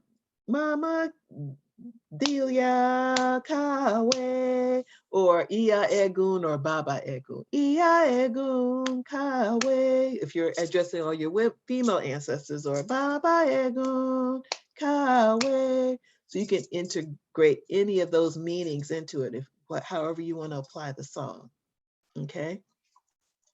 Now y'all can't unmute and sing, because then we'll have a cacophony of music that will not be pleasant to the ears. So we'll just keep those mutes in place. And if y'all want to sing along, please do. Okay, I'm gonna do this. I'm just gonna do one more stanza of it, and then you're gonna hear it sung over and over again, and you can in what I'm about to show you. Okay, y'all ready? Aumba waori, aumba waori, awa osun, awa oma, lady oma, yenya o, bobo ego, kawe, aumba waori, aumba waori. Awa osun, awa oma, lady oma, yenya o, bobo ego, kawe. Okay. Questions before we go into the memorial that was set up? Any questions? So for the song, we can use that at our ancestor altar as like a part of our prayers, or? Well, you can. You don't have the other songs. I didn't go through all of them today. You don't have the other songs, but You can. Yeah, is it okay to use a bell at your altar? That's a good question. And the answer in this case is actually specifically no, because and this is kind of some people who have their ancestor sticks have bells on them, and many folks say that the bells should not be on them because the bells are believed to chase away the ancestors because they do not respond to bells. They respond to the stick. So we keep it pretty much with the stick, or if you want to knock with your hand, wherever you are, you can knock with your hand, but we do not do bells we do not do bells with our ancestors. Okay, that's a good question. All righty. Yeah. Sorry. Sure. For our ancestor shrines, does our stick have to be consecrated, or is there like, how does that work with the stick process? That's another very good question. So there is a process for consecrating your egun stick, but you do not have to have a consecrated egun stick to work with your ancestors. If you have a stick that is at least, the height of your, your hip, some people like to have it as tall as them. As long as it's, sturdy and not, with bugs or anything in them, you can work with your ancestors. You consecrated by working with it, really. In some, not completely, not technically, but the more you work with it, the more it becomes imbibed with the connection with your ancestors. But there is a consecration ceremony, and I've taken godchildren through it. And it involves going to the woods and doing some other stuff. So, and this might, for those who may want to get their Agun sticks consecrated this year, this may not be a bad year to do it, actually. That's something we can talk about at some point. Okay. All right, let me move this out the way. All righty. Ibai Layentonu is the way what we say when we have a departed ancestor as an acknowledgement of their having departed.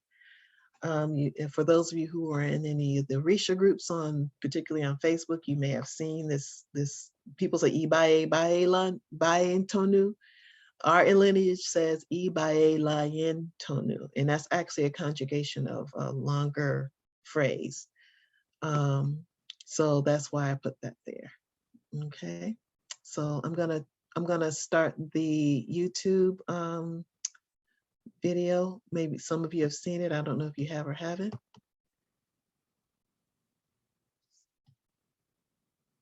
Y'all hear it? I can't hear it. Oh, dang it.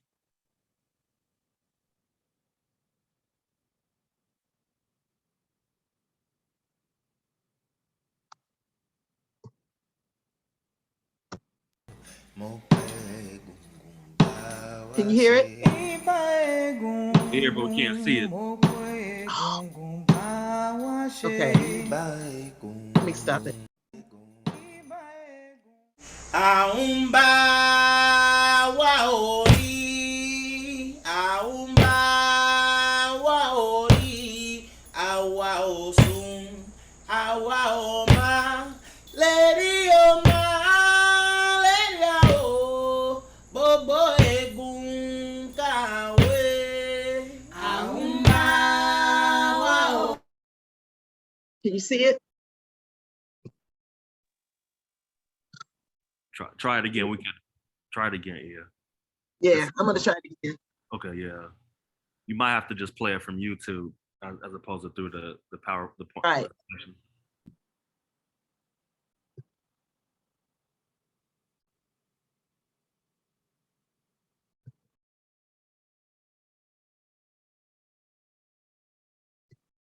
Okay, I'm gonna try it again, y'all. All right. Last time I tried to do, I hope I work this out. Okay, let me do this part. Let me do, hold on. Let me stop the share. Do this.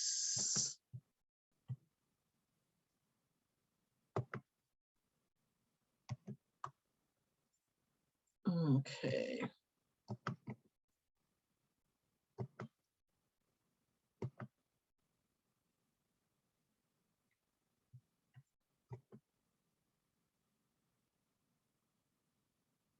Oh, here we go again. Okay, let me try this again.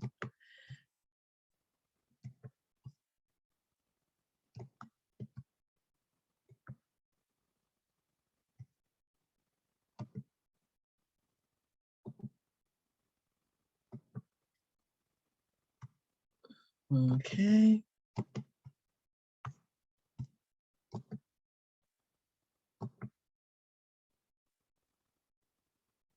Insert.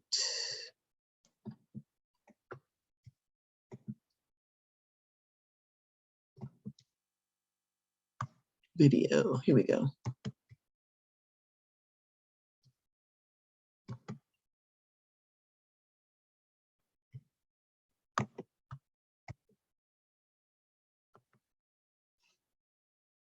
All right. Let's see if this works.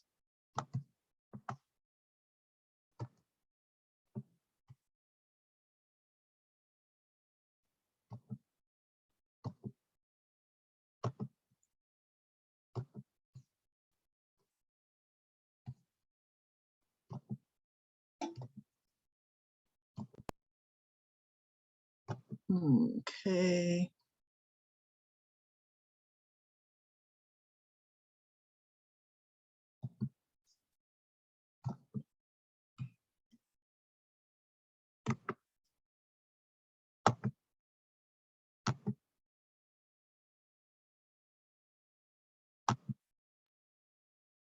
Oh, come on.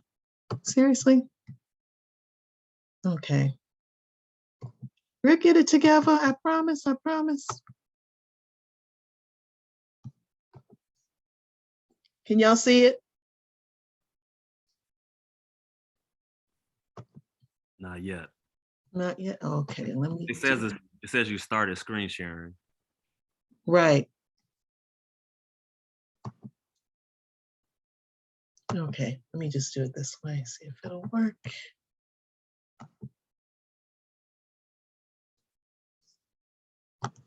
Such a beautiful video. Hope I can work this out. I would definitely like the link if you can. Okay. Oh wow, Yes. this person just actually liked a couple of my pictures on Instagram. Okay, let me just Hold on. That's because you're a rock star. So we could start seeing the video, but not couldn't hear anything.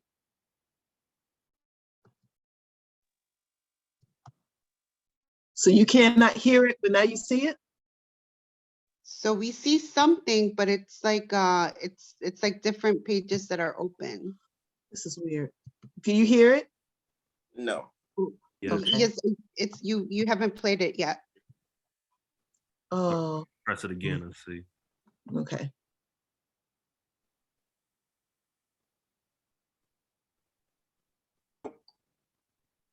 Don't hear it?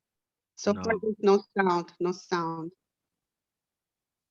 So maybe the link and then we can see it on our. Yeah, we're gonna have to do it that way. Too bad. I was hoping we could watch it together. He's a really good singer. Yes.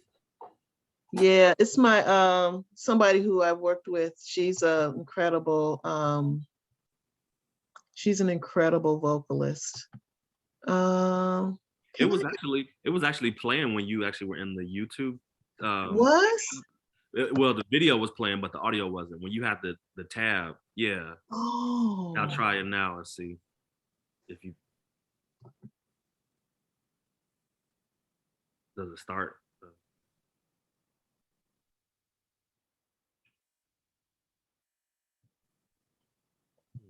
Nope, me no here. Yeah, so and you have this, you have the when you share the the tab, you have it share optimize video and share sound. Yeah. That's weird.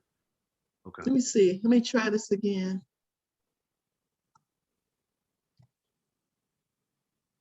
Is the volume turned up in YouTube under that little speaker? Yeah. It is, okay. Mm-hmm. Come on, Stevie Wonder in London. Oh. Oh. Okay, I'm gonna start over then. Okay, I got it. He's something about Stevie.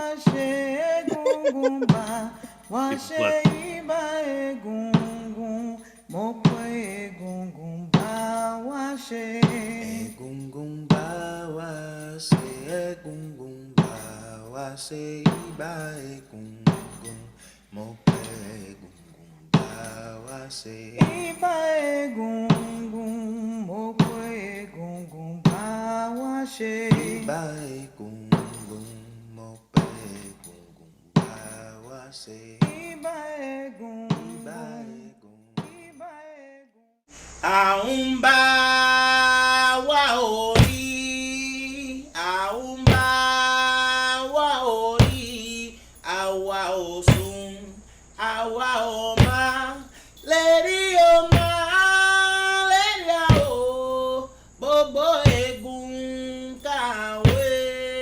Aumba wa ori, aumba wa ori, awa osun, awa oma, lady oma, lady o, bobo egun kawe. Aumba wa ori, aumba wa ori, awa osun, awa oma, lady oma, lady o, bobo egun kawe. Aumba wa ori, aumba wa ori, awa osun, awa oma, lady oma, lady o, bobo egun kawe. Aumba wa ori, aumba wa ori, awa osun, awa oma, lady oma, lady o, bobo egun kawe. Aumba wa ori, aumba wa ori, awa osun, awa oma, lady oma, lady o, bobo egun kawe. Aumba wa ori, aumba wa ori, awa osun, awa oma, eri oma, lady o, bobo egun kawe. Aumba wa ori, aumba wa ori, awa osun, awa oma, lady oma, lady o, bobo egun kawe. Aumba wa ori, aumba wa ori, awa osun, awa oma, lady oma, lady o, bobo egun kawe.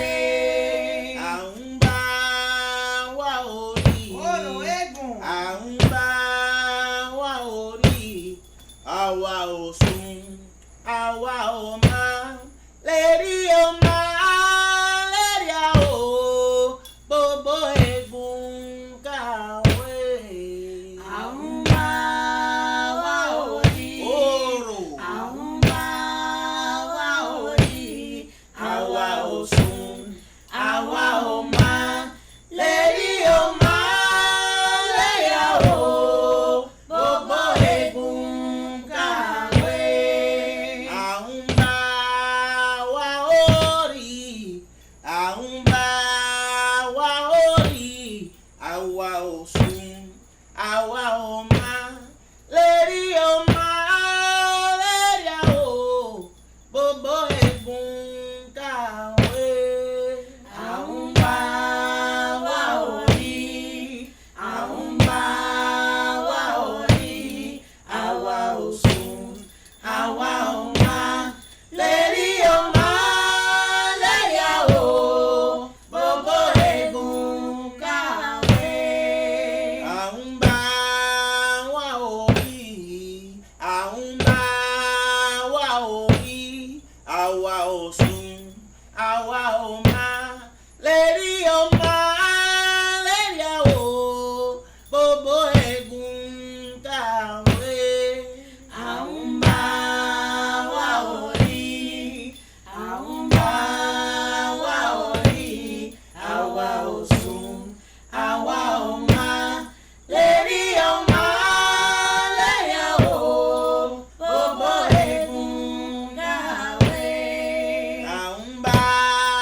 Awa Oma, Lady Oma, Lady Awo, Bobo Egun Kawe. Aumba, Waori, Aumba, Waori, Awa Osun, Awa Oma, Lady Oma, Lady Awo, Bobo Egun Kawe. Ọmọ làwọn ya lè ṣe dẹnu agúnfà o agúnfà o ọmọ làwọn ya lè ṣe dẹnu agúnfà o agúnfà o. ọmọ làwọn ya lè ṣe dẹnu agúnfà o agúnfà o ọmọ làwọn ya lè ṣe dẹnu agúnfà o agúnfà o. ọmọ làwọn ya lè ṣe dẹnu agúnfà o agúnfà o ọmọ làwọn ya lè ṣe dẹnu agúnfà o agúnfà o. ọmọ làwọn ya lè ṣe dẹnu agúnfà o agúnfà o ọmọ làwọn ya lè ṣe dẹnu agúnfà o agúnfà o. ọmọ làwọn ya lè ṣe dẹnu agúnfà o agúnfà o ọmọ làwọn ya lè ṣe dẹnu agúnfà o agúnfà o. ọmọ làwọn ya lè ṣe dẹnu agúnfà o agúnfà o ọmọ làwọn ya lè ṣe dẹnu agúnfà o agúnfà o. ẹ̀gùn. tẹ́lẹ̀ mọ́ bá tẹ́lẹ̀ tẹ́lẹ̀ mọ́ bá tẹ́lẹ̀ wáyéké wáyéké odò sọ ń bo ara ń bo wáyéké wáyéké wáyéké bí ó bá yéye tẹ́lẹ̀ mọ́ bá tẹ́lẹ̀ tẹ́lẹ̀ mọ́ bá tẹ́lẹ̀ wáyéké wáyéké odò sọ ń bo ara ń bo wáyéké wáyéké wáyéké bí ó bá yéye. ẹ̀gùn tẹ́lẹ̀ mọ́ bá tẹ́lẹ̀ tẹ́lẹ̀ mọ́ bá tẹ́lẹ̀ wáyéké wáyéké odò sọ ń bo ara ń bo wáyéké wáyéké wáyéké bí ó bá yéye. tẹ́lẹ̀ mọ́ bá tẹ́lẹ̀ ẹ̀gùn tẹ́lẹ̀ mọ́ bá tẹ́lẹ̀ wáyéké wáyéké odò sọ ń bo ara ń bo wáyéké. Seguiré sentada en el andén, dejando el tiempo, mirando el día, solo el recuerdo de aquel largo viaje, mis manos vacías quedarán ya sin ti, solo el recuerdo de un día cansado, te espero sentada en la vieja estación. Échate para allá, conmigo no. Échate para allá, conmigo no. Échate para allá, y que tú quieres pa' mí. Así tranquilita te pido guatalá. Que tú quieres pa' mí. Señor Omito Narte, y que toma para usted. Que tú quieres pa' mí.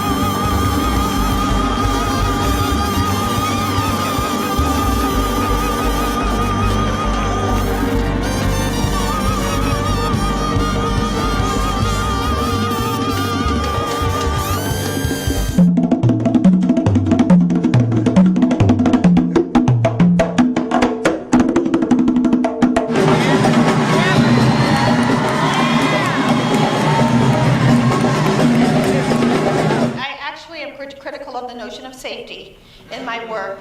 And what I want is people to feel comfortable in the circumstance of risk. Because I think that if we wait for safety, the bell hooks that wasn't sure that she could get on the stage with Janet Mock would never have gotten on that stage. The bell hooks that was afraid of, what if I use the wrong words? What if I say the wrong thing? I would have stopped myself. And so that, to me, I'm very interested in what does it mean for us to cultivate together community that allows for risk. The risk of knowing someone outside your own boundaries, the risk that is love. There is no love that does not involve risk. You are my everything.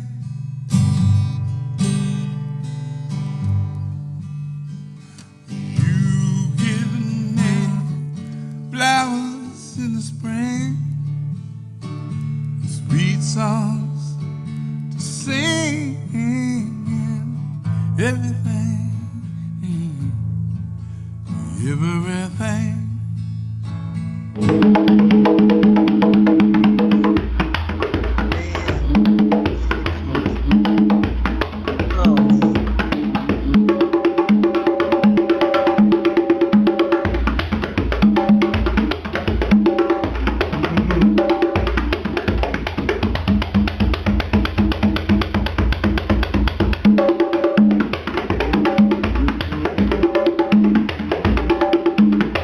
Why have I come? I have come actually because it is a very great privilege for me. And the privilege is I want to salute you, for you are a fantastic bunch of human beings.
Doc Gibbs and the Emerald Band.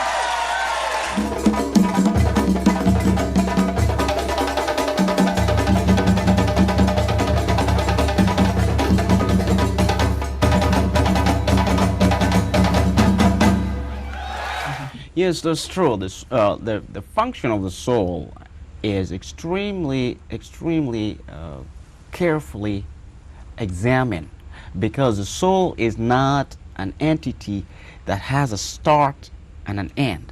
The soul is in constant orbital mode between the land of the ancestors and the land of the tribe. And so what happened is that the general impression that they give to the soul is that it goes to the ancestor in order to recharge itself and to build up a purpose or a plan, then takes on a spacesuit, enter the cosmos, into the tribe, execute that mission, then return back to brief or debrief among the ancestors, and to receive again new charges, new mission to be performed here. I think the most valuable experience I saw, well, there were several of them, watching people honor the memory of this princess in the Kingdom of Congo, where they made a giant star in concrete to guide her soul, and put that concrete star next to the runway of the airport so that she can take off when she needs to. And that is like the blues, where Robert Johnson says, bury me by the railroad side. No, bury me by the roadside so my spirit can catch that greyhound and ride. There's something about the black value of transition. Going to Chicago, sorry that I can't take you. Traveling, but transition. And I like to end with this slide. I frequently end with this one because this little girl has a real attitude. And she's very serious, as I think we should be sometimes a lot more serious than we are. And she seems to be looking at every one of us saying, now what are you going to do? Where do you go from here? Especially for the African and African American students, because it's not enough to know this, but what do you do with it? Where do you take it? How do you apply it? What's the significance of it?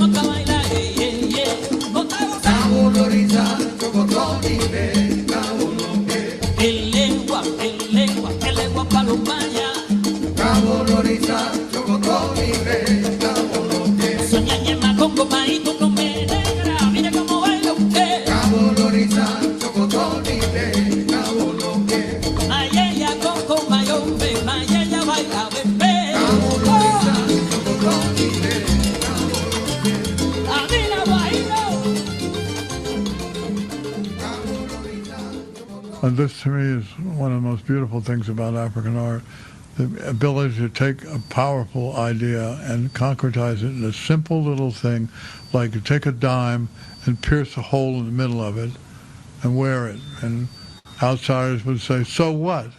What does that do? A dime is round. Your life is round. You're born, you're flourish, and it's a prayer that you will revolve a long way. And it goes with the prayer in Kikongo, Lunga Lukongo lo Lunda. May the circle of your life be complete. It was good talking to you guys. Wasn't that something? Wasn't that something? That's why I had to show it. That's why I had to show it. And I really wanted us to experience that together, to debrief. I know it's late.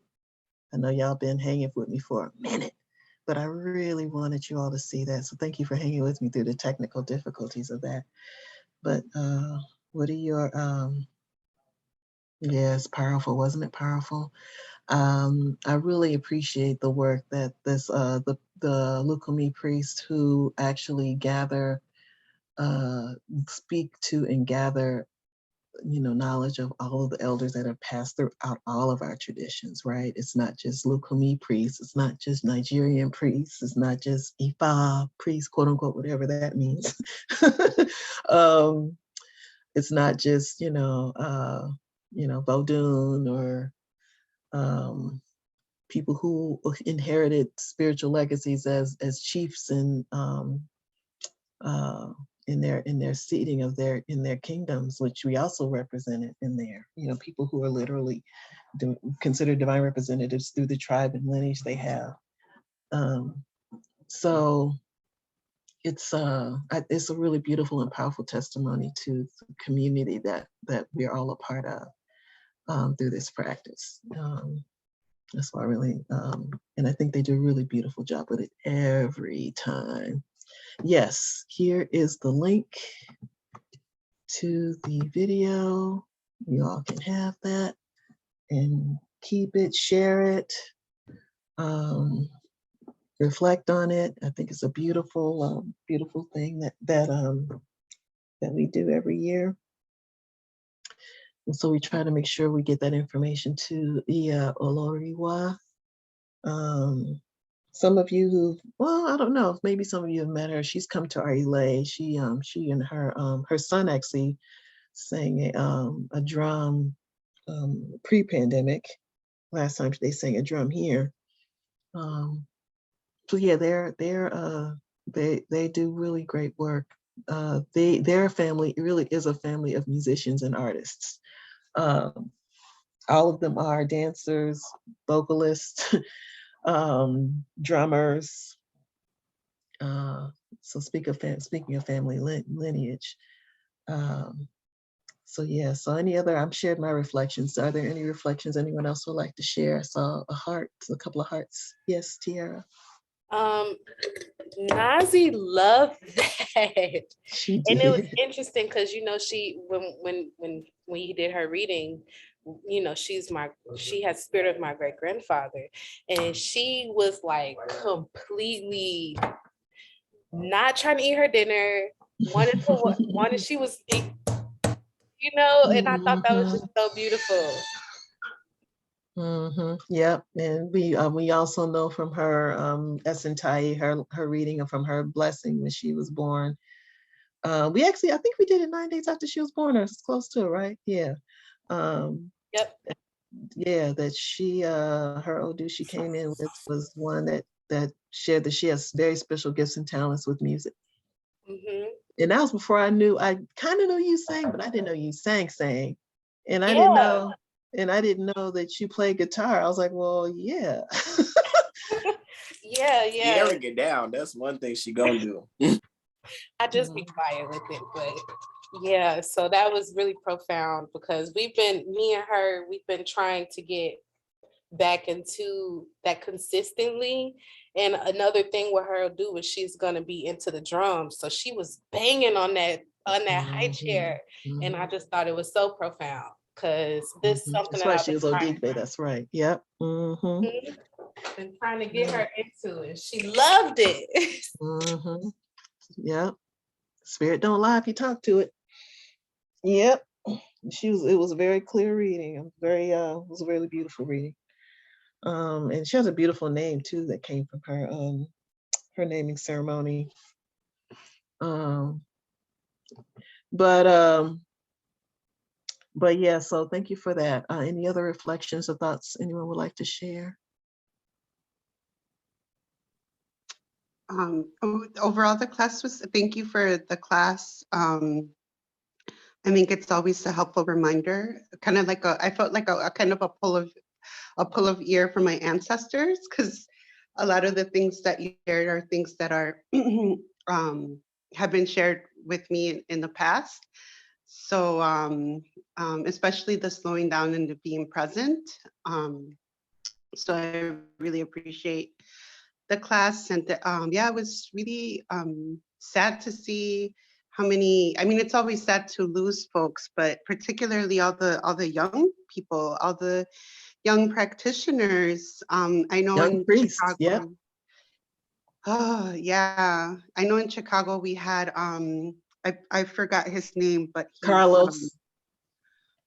Yeah, I know Baba Carlos Morales, was he even in his 30s?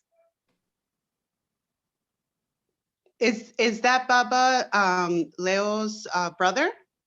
Oh, he's not. He's a Orisha, so he only had his warriors. Yeah, but he was he wanted to make sure his brother was included. But yeah, so he was a practitioner. He did work with his warriors. He was a good brother. He was a really good brother. I know he was very influential Yes. in the LGBTQ community. Yes, he was. So yes, he was. But anyway, but yeah, yeah, it was just sad to see how many young people. Thank you for sharing. Yeah, he was a great, tremendous talent and influence, and really did a lot of advocacy work and important work in the community. Thank you for mentioning that. Yeah, this year, honestly, the video was much longer this year than it was last year. We've lost a lot more folks, and we've lost a number of young people. A number of them, young priests, a number of them. I'm still real. Honestly, I mean, we work with her, and I call her name whenever I say my Mojaba. But I lost a god sister who was initiated to Yemanja, who was in her mid 30s, I want to say, a few years ago, and that still affects our Elay quite a bit. She was very integral to the work we did in that Elay, very integral. So that was hard. So it's hard when you lose a young priest like that. We've had a couple of losses like that in our community here in Chicago. And it's really difficult to see that. So I agree, Edith. Yeah, so again, please copy, if you can, copy that the link, and if you all want to keep it and share it or just review it again, hear the songs that they sang. They sing about three songs from the Oro Ego. The first, well, I guess at least three songs. So yeah, it's good. It's a good thing to keep, to hear those songs sang, and to use it as a part of your practice and reflection. Okay. Again, thank y'all for sticking with me for half an hour longer. All righty. Thank you, E. Appreciate it. Yep. Great. For sure. Thank you, Ia. Thank you. Welcome. I also want to say, for those of you who have things pending, given what's going on right now, y'all know what's going on. We know what's going on. We're going to do what we can. Okay, we still going to do what we can. I know I have a couple of you have things pending. And I've been a little frustrated behind that, but I'm learning to kind of be patient. But know that you're not forgotten. We will get them done when we can, when it's safe. All righty. Stay healthy, everybody. Thank you. Good night. Good night, Good night, everyone. Love you guys. Love you all. Good night, y'all. Night, everybody. Yeah. Enjoy your weekends. Be safe. Be well. Be safe. Be well. Yeah, I'm gonna call you. When are you free? Well, actually, so here's a fun thing. So if either one of you, since we're still on, if you want to talk now, or if you want to wait, we can do a call, or we can just do a brief, one can wait in the room for the other person, and I can let you back in, or we can talk now, however you want to do it. I'm here. But Yeah, I don't care. You know me, I don't care about talking about my business. Okay, well then you go first, because she probably going some privacy. Okay. So I think there's actually two things. So did you ever get the opportunity to check in with Ogun about the stuff that happened with the cars? No, I have not. I was hoping to yesterday, but did not. So I actually was planning on doing that today. So thank you for saying something. And then I don't know what's going on. And I felt like at first it was like, okay, maybe I'm not doing something, maybe I'm not covering all my bases. But so the program that's paying my rent, the second and third checks have not come. Mm-hmm. So now my rent is behind to like $2,700. And also this program that's supposed to be paying me for childcare for my best friend is now saying they're unable to pay me until the first week of February. Mm. And so there has been an opportunity that has opened up for me to work at a birthing center here in Chicago. And so I'm kind of conflicted about applying for that, because it's like, okay, am I going to start that and then quit at the top of February? Because why would you quit? Is it for the reasons we've discussed in the past? Yes, where we try to be all things to all people, jack of all trades, master of none. Is that the? It's more of, and I hear it like by clear as day right now telling me not to worry about money, but it's like I'm gonna be making $20 an hour, maybe more, doing the childcare with my best friend, versus like it's a reception position at the birthing center, and that's probably going to be minimum wage. And then my apprenticeship for midwifery is going to be starting soon, and I know with Asada I'd have a more flexible schedule than I would the birthing center. So you're waiting around for money that you think will pay you off more, that you can't get a hold of at all. So you're going to put more eggs in a basket that's clearly leaking eggs out of it. That's your choice. When you have something where you literally, someone say, I will give you a job right now, steady income, steady hours, and you may have an opportunity to use that as a platform for what you want to do anyway related to your work. And if you have that apprenticeship, hey puppy, hey whoa, oh whoa, you're not a puppy no more. So is he trying to get your attention? There's people in the hallway. Oh, so you know what I think. I'm a Virgo.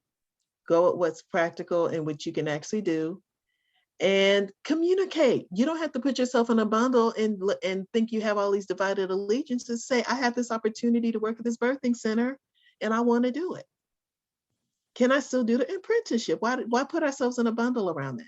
If all you have to do is communicate to people what your plans are, to say, I need money, I'm behind on my rent, I'm waiting on checks to come in, but meanwhile, I want to pursue this path, but I have an opportunity to work for a job to get money that I know I can have. So why are you putting yourself in that situation when you don't have to?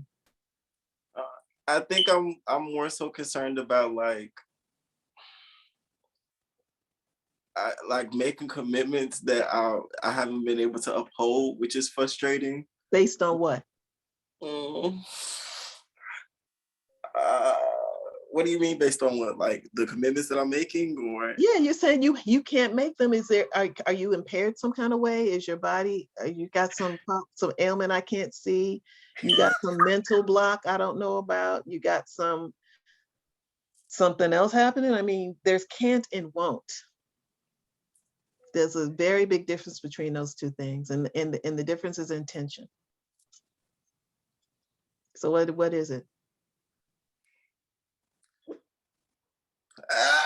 Eyelashes at me. Come on. I'm kind of anxious because like with the thing with the birthing center is like she's still viewing me as like a potential candidate, but she seems